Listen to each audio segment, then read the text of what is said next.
പ്രതിപക്ഷ ബഹിഷ്കരണത്തോടെ നന്ദിപ്രമേയ ചർച്ചയ്ക്ക് നിയമസഭയിൽ തുടക്കമായി. ക്ഷേമ പെൻഷൻ മുടങ്ങിയതിൽ പ്രതിപക്ഷം കൊണ്ടുവന്ന അടിയന്തര പ്രമേയത്തിന് അനുമതി നിഷേധിച്ചു.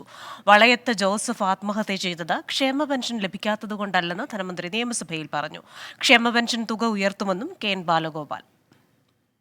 ഈ വളയത്ത് ജോസഫ് ഒരു വർഷത്തിനിടയിൽ പെൻഷനും തൊഴിലുറപ്പ് കൂലിയുമായിട്ട് കൈപ്പറ്റിയത് 52,400 രൂപ ഈ ഒരു വർഷത്തിനിടയിൽ അദ്ദേഹത്തിന് കിട്ടിയിട്ടുണ്ട്.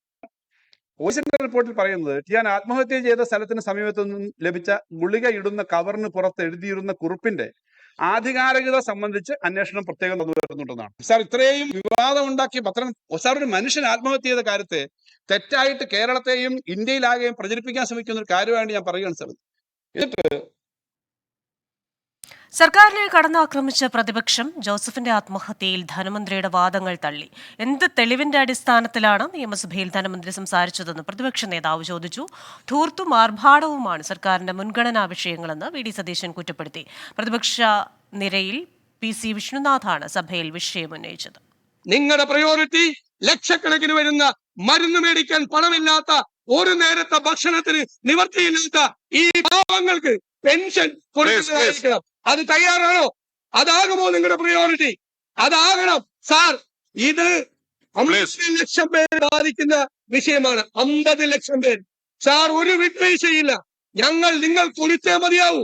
ഫെബ്രുവരി മാസം ആദ്യത്തെ ആഴ്ച ഇത് കൊടുക്കും എന്ന് ഉറപ്പുവരുത്താൻ നിങ്ങൾ തയ്യാറുണ്ടോ എന്ന് ഞാൻ ചോദിക്കുന്നു. സാർ, 50 രൂപ വേണം അദ്ദേഹത്തിന് മുതുകാട് കവലയിലേക്ക് പോകാൻ അദ്ദേഹത്തിന്റെ വീട്ടിൽ നിന്നും. ആ സാഹചര്യത്തിൽ ഈ കുടിശ്ശിക ലഭിക്കുന്ന പണം പോലും ജീവിത ചെലവിന് തികയില്ല.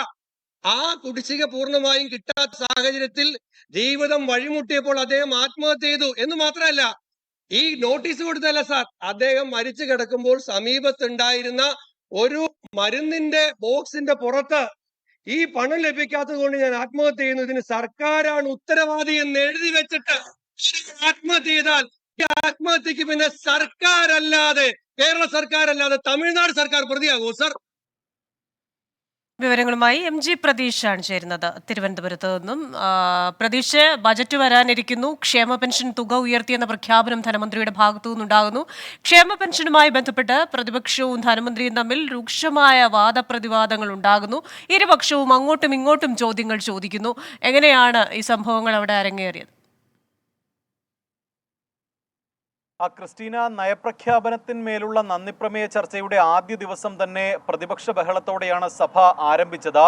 ഭരണപക്ഷത്തിനെതിരെ, സർക്കാരിനെതിരെ അതിരൂക്ഷമായ വിമർശനങ്ങൾ, കടന്നാക്രമണങ്ങളായിരുന്നു പ്രതിപക്ഷത്തിന്റെ ഭാഗത്ത് നിന്ന് ഇന്ന് നിയമസഭയിൽ ഉണ്ടായത്. നേരത്തെ ക്രിസ്റ്റീന സൂചിപ്പിച്ചതുപോലെ തന്നെ ക്ഷേമ പെൻഷൻ വിഷയമായിരുന്നു അടിയന്തര പ്രമേയമായി പ്രതിപക്ഷം കൊണ്ടുവന്നത്. ഈ ക്ഷേമ പെൻഷൻ പലർക്കും കിട്ടാനില്ല, മാസങ്ങളായി കുടിശ്ശിക നിലനിൽക്കുന്നു, സാധാരണക്കാർ വലിയ തരത്തിൽ ബുദ്ധിമുട്ടുമ്പോൾ സർക്കാർ ധൂർത്ത് നടത്തുന്നു. ഇതായിരുന്നു പ്രധാനമായും പ്രതിപക്ഷത്തിന്റെ ആരോപണം. മാത്രമല്ല, ഈ ആത്മഹത്യ ചെയ്ത ജോസഫിന്റെ മരണമടക്കം പ്രതിപക്ഷം സഭയിൽ കൊണ്ടുവന്നു. പക്ഷേ ഈ പ്രതിപക്ഷ ആരോപണങ്ങളൊക്കെ തന്നെ പൂർണ്ണമായും തള്ളുന്ന ഒരു നിലപാടാണ് സർക്കാരും ധനമന്ത്രിയും മുഖ്യമന്ത്രിയും അടക്കം നിയമസഭയിൽ സ്വീകരിച്ചത്. കാരണം ഈ ജോസഫിന്റെ ആത്മഹത്യക്ക് കാരണം ക്ഷേമ പെൻഷൻ ലഭിക്കാത്തതല്ല എന്നുള്ള ഒരു മറുപടിയാണ് ധനമന്ത്രി പ്രധാനമായും നിയമസഭയിൽ നൽകിയത്. പക്ഷേ ഈ മറുപടിക്ക് പിന്നാലെ സഭയിൽ വലിയ പ്രതിഷേധമുണ്ടായി. ജോസഫിന്റെ മരണത്തെ പോലും സർക്കാരും മന്ത്രിയും അവഹേളിച്ചു എന്നതായിരുന്നു പ്രതിപക്ഷത്തിന്റെ പ്രധാനപ്പെട്ട വിമർശനങ്ങൾ. ഒപ്പം ഈ നവകേരള സദസ്സുമായി ബന്ധപ്പെട്ട, ഒപ്പം കേരളീയം പരിപാടിയിൽ വലിയ ധൂർത്ത് നടന്നു എന്നതടക്കമുള്ള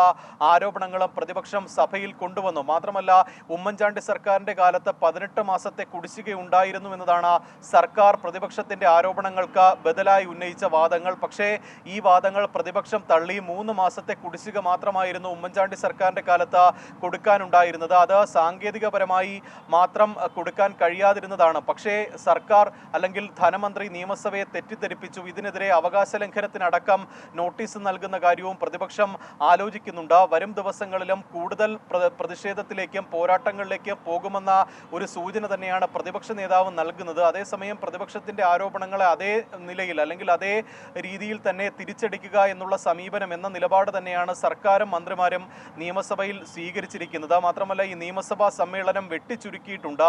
ഫെബ്രുവരി 15 വരെ ആയിരിക്കും നിയമസഭാ സമ്മേളനം ഉണ്ടാകുന്നത്. പ്രതിപക്ഷത്തിന്റെ കൂടി കൂടി അഭ്യർത്ഥന കണക്കിലെടുത്താണ് ഈ നിയമസഭാ സമ്മേളനം വെട്ടിച്ചുരുക്കാൻ തീരുമാനിച്ചിരിക്കുന്നത്. ഫെബ്രുവരി 5-ന് ബഡ്ജറ്റ് നടക്കും. പിന്നീട് 15-ന് വോട്ട് ഓൺ അക്കൗണ്ട് പാസ്സാക്കിക്കൊണ്ടായിരിക്കും നിയമസഭാ സമ്മേളനം അവസാനിക്കുന്നത്. പക്ഷേ ഈ സമ്മേളന കാലത്തൊക്കെ തന്നെ ഭരണ പ്രതിപക്ഷ ഏറ്റുമുട്ടലുകൾക്ക് നിയമസഭ വേദിയാകുമെന്ന കാര്യത്തിൽ യാതൊരു തർക്കവുമില്ല. ക്രിസ്റ്റീന. ശരി, തിരുവനന്തപുരത്ത് നിന്ന് വിശദാംശങ്ങൾ നൽകുകയായിരുന്നു MG പ്രതീഷ്. സഭയിലെ സംഭവ വികാസങ്ങൾ, ക്ഷേമ പെൻഷനുമായി ബന്ധപ്പെട്ട് നടന്ന ആരോപണ പ്രത്യാരോപണങ്ങളാണ് പ്രതീഷ് വിവരിച്ചത്.